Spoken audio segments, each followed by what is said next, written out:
이 영상 하나로 브라질의 에이스 비니시우스가 대한민국 축구의 심장, 손흥민을 향해 던진 충격적인 고백과 홍명보 감독의 황당한 전술로 인해 벌어진 대참사의 내막을 아직도 모른다면 정말로 큰일입니다. 지금 전 세계 축구계는 그야말로 상상도 못했던 거대한 폭풍 속에 직면해 있으며, 이 폭풍의 중심에는 다름 아닌 우리의 자랑스러운 캡틴 손흥민과 세계 축구의 정점에 서 있는 브라질의 초특급 스타 비니시우스 주니오르가 함께 서 있습니다. 이번 북중미 월드컵 현장에서 터져나온 이 믿기지 않는 인터뷰는 단순히 선수들 사이의 친분을 과시하는 수준을 넘어 대한민국 축구 시스템 전체를 뿌리째 흔들어버리는 메가톤급 폭탄이 되어 우리에게 날아왔습니다. 도대체 어떤 이야기가 오갔기에 축구 변방도 아닌 세계 최고의 무대에서 이런 파문이 일고 있는 것인지, 그 충격적인 내막을 지금부터 하나씩 아주 상세하게 파헤쳐 보겠습니다. 이번 대회는 시작 전부터 전 세계 수많은 축구 팬들의 이목이 집중된 그야말로 지구촌 최대의 축제이자 모든 축구 선수들이 꿈꾸는 최고의 영광이었습니다. 수많은 명경기가 펼쳐지고 각국의 자존심을 건 진검승부가 이어지는 가운데 브라질 국가대표팀은 역시나 강력한 우승 후보답게 압도적인 경기력을 선보이며 당당하게 16강 진출을 확정지었습니다. 경기가 끝난 후 전 세계 취재진들이 구름처럼 몰려든 공식 미디어 데이. 행사장은 그야말로 발 디딜 틈도 없이 수많은 카메라와 마이크로 가득 차 있었습니다. 그 수많은 미디어의 시선이 일제히 향한 곳은 바로 레알 마드리드의 심장이자 브라질 대표팀을 이끌고 있는 세계 최고의 윙어 비니시우스 주니오르였습니다. 그는 이번 대회에서 가장 빛나는 활약을 펼치고 있는 슈퍼스타답게 당당하고 여유로운 표정으로 취재진 앞에 섰고, 전 세계 기자들은 브라질의 삼바 축구 전술이나 다음 토너먼트 경기 전망에 대한 질문을 쏟아내기 바빴습니다.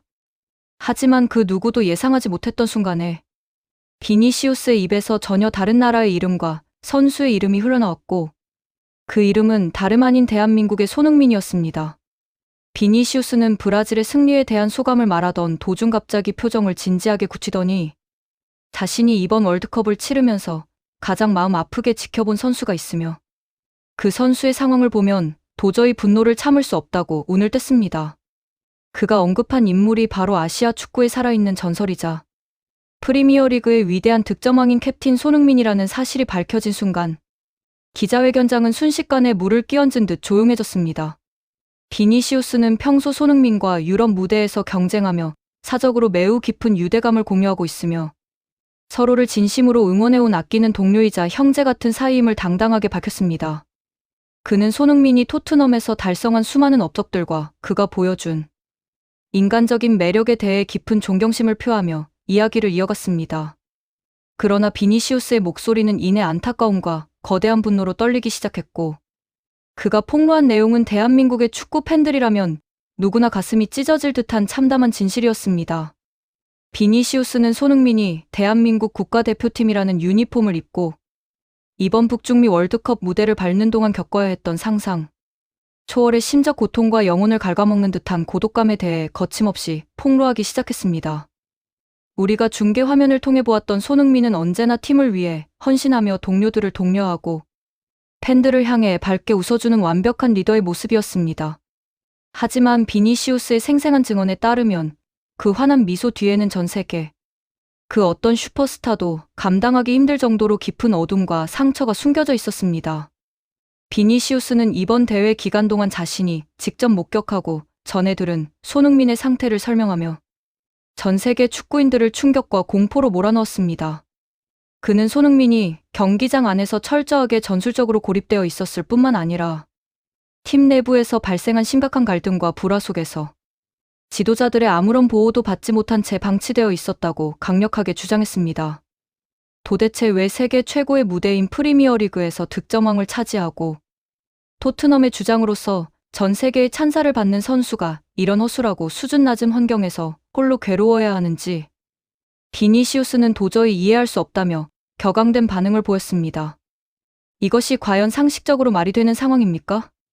그는 손흥민이 언제나 전 세계 축구 팬들과 한국의 국민들을 위해 늘 웃는 얼굴을 유지하려 피나는 노력을 다하고 있지만 실상은 완전히 달랐다고 말했습니다. 이번 월드컵 기간 내내 손흥민은 보이지 않는 곳에서 그 누구보다 처절하게 무너져 내리고 있었으며 그 고통의 크기는 감히 우리가 상상조차 할 수 없는 수준이었다는 것입니다. 비니시우스가 밝힌 구체적인 라커룸 내부의 상황은 그야말로 충격 그 자체였고 대한민국 축구의 지도력과 시스템이 얼마나 망가져 있는지를 여실히 보여주는 생생한 증거였습니다. 그는 손흥민이 경기가 끝난 후 혹은 힘든 훈련이 끝난 직후 라커룸의 어두운 구석에서 홀로 고개를 숙인 채 눈물을 흘리며 괴로워하는 모습을 보였다고 폭로했습니다. 세계 최고의 선수가 팀의 승리를 위해 자신의 몸과 마음을 모두 바쳤음에도 불구하고 돌아오는 것은 철저한 외면과 지도자의 전술적 무능력, 그리고 팀 내부의 균열뿐이었다는 사실에 비니시우스는 깊은 환멸을 느꼈다고 합니다. 이 이야기를 전하는 비니시우스의 눈빛에는 손흥민을 향한 진심, 어린 동정과 함께 대한민국 축구 시스템을 향한 거대한 분노가 서려 있었습니다. 그는 세계 축구계에서 손흥민이라는 이름이 가지는 무게감을 한국 축구계와 홍명보 감독만 전혀 모르는 것 같다며 강력한 일침을 날렸습니다. 어떻게 이런 세계적인 보물을 가지고도 이렇게밖에 활용하지 못하며 선수의 영혼을 파괴할 수 있는지 전 세계 축구인들이 분노하고 있다는 사실을 한국 축구 지도자들은 똑똑히 알아야 합니다. 비니시우스가 던진 전술적 고립이라는 단어는 이번 대한민국 국가대표팀의 가장 치명적이고도 고질적인 문제점을 날카롭게 찌른 팩트 폭행이었습니다. 손흥민은 상대 수비수 서너 명을 시종일관 달고 다니며 스스로 공간을 만들어내는 세계 최고의 크랙이자 결정력을 지닌 피니셔입니다. 그러나 이번 대회에서 홍명보 감독이 이끄는 대한민국 대표팀이 보여준 전술은 손흥민이라는 존재를 마치 아무런 지원도 받지 못하는 외딴 섬처럼 고립시키는 최악의 행태였습니다. 미드필드 진영에서의 유기적인 패스워크나 손흥민의 공간, 침투를 도와줄 수 있는 유기적인 전술적 움직임은 눈을 씻고 찾아봐도 볼 수 없었고 그저 손흥민의 개인 기량에만 모든 것을 의존하는 무책임한 플레이가 반복되었습니다.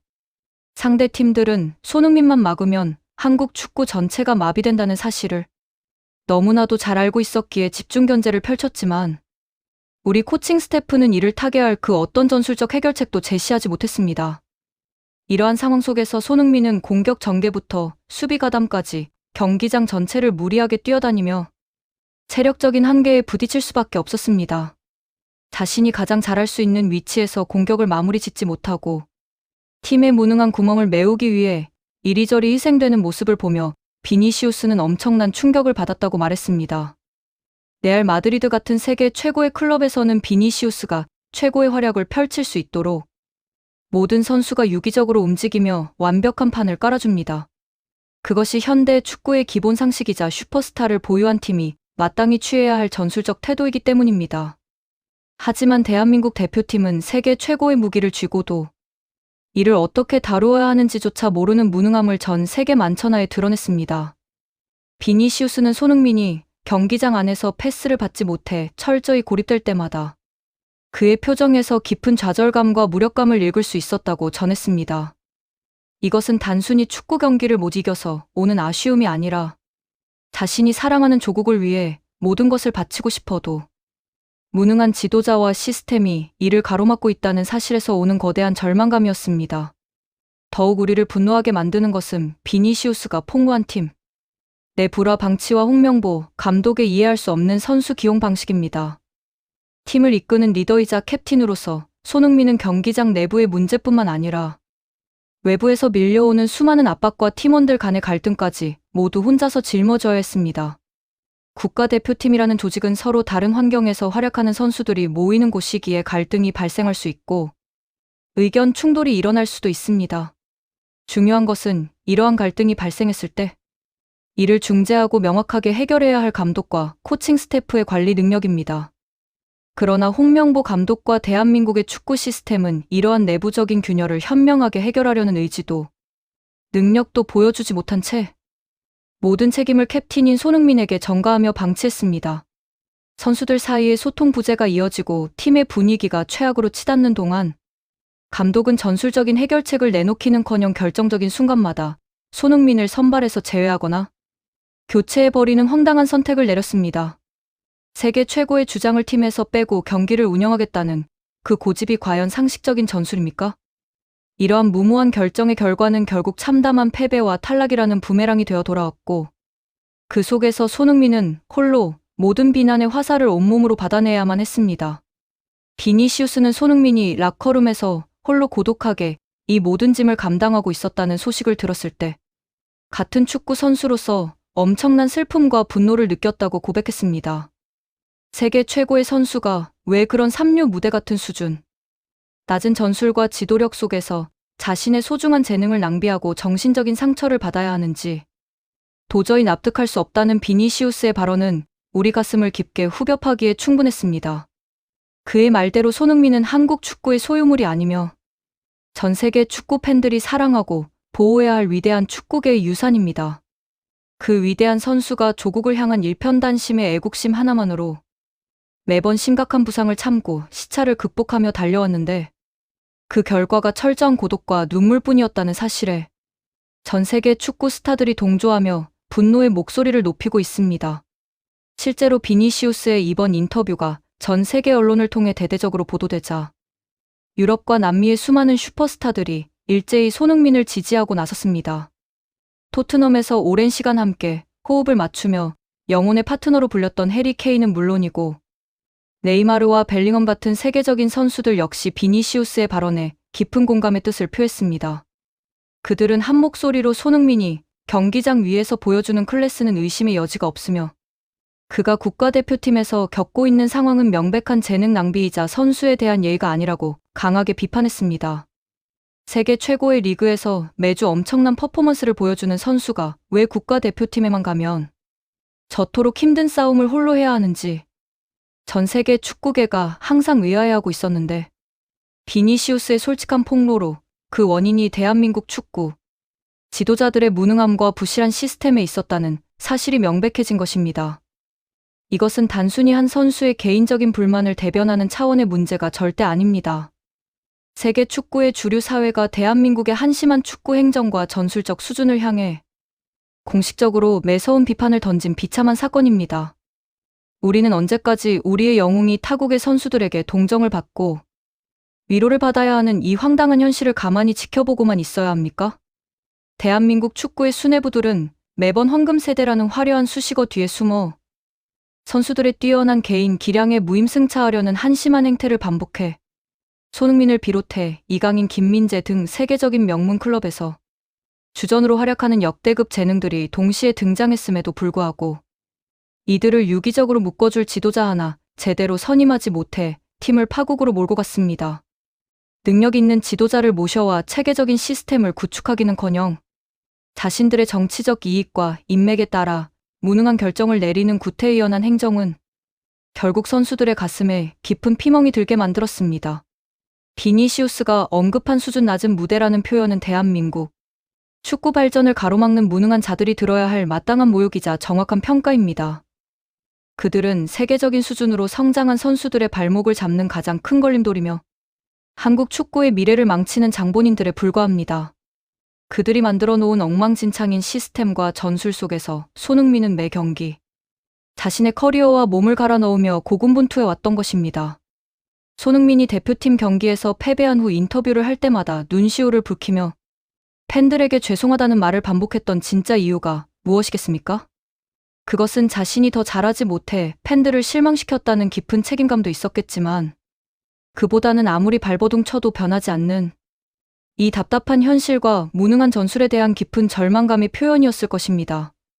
비니시우스는 인터뷰를 마무리하며 손흥민이 하루빨리 이 고통스러운 굴레에서 벗어나 진정으로 행복하게 축구를 즐길 수 있기를 바란다는 진심 어린 조언을 건넸습니다. 그는 손흥민이 더 이상 자신을 파괴하는 환경에서 무의미하게 희생되지 않기를 바라며 만약 한국 축구가 그의 가치를 지속적으로 훼손한다면 그것은 축구라는 스포츠에 대한 범죄라고까지 표현했습니다. 외국인 선수의 입에서 이런 극단적이고도 뼛속 깊은 비판이 나올 때까지 대한민국 축구의 책임자들은 도대체 무엇을 하고 있었단 말입니까? 그들은 자신들의 무능함과 전술적 실패가 전 세계적으로 폭로된 이 순간에도 여전히 변명거리만 찾으며 자리를 보전하는데 급급하고 있을 것이 뻔합니다. 우리는 이제 더 이상 참아서는 안 되며 손흥민이라는 위대한 선수가 대한민국 축구의 무능한 지도자들 때문에 상처받고 눈물 흘리는 모습을 묵과해서는 안 됩니다. 이번 비니시우스의 폭로를 강력한 계기로 삼아 대한민국 축구의 고질적인 악습과 무능한 시스템, 그리고 선수들을 고립시키는 엉터리 전술을 완전히 갈아엎어야만 합니다. 그렇지 않다면 우리는 머지않은 미래에 손흥민이라는 불세출의 영웅을 너무나도 비참하게 잃어버리게 될 것이며, 한국 축구는 영원히 세계 무대에서 낙오된 삼류로 남게 될 것입니다. 우리 캡틴 손흥민이 더 이상 라커룸에서 홀로 외롭게 울지 않도록 경기장에서 환하게 웃으며 자신의 마법 같은 축구를 마음껏 펼칠 수 있도록 팬들이 힘을 모아 강력한 변화를 요구해야 할 때입니다. 세계를 뒤흔든 비니시우스의 충격적인 폭로와 그 안에 담긴 손흥민의 눈물은 우리에게 마지막으로 주어진 경고이자 변화를 위한 유일한 기회일지도 모릅니다. 이 참담하고도 거대한 진실을 마주한 여러분의 생각은 어떠신지 정말 궁금합니다. 지금 전 세계 축구 기자들이 모인 그 거대한 프레스룸에서 어떤 일이 벌어졌는지 우리가 한 걸음 더 들어가서 꼼꼼하게 따져볼 필요가 있습니다. 당시 현장에 있었던 스페인 마르카 지의 한 베테랑 기자의 증언에 따르면 비니시우스가 손흥민에 대한 이야기를 꺼내기 직전까지 브라질 대표팀의 분위기는 말 그대로 축제 그 자체였다고 합니다. 당연하지 않겠습니까?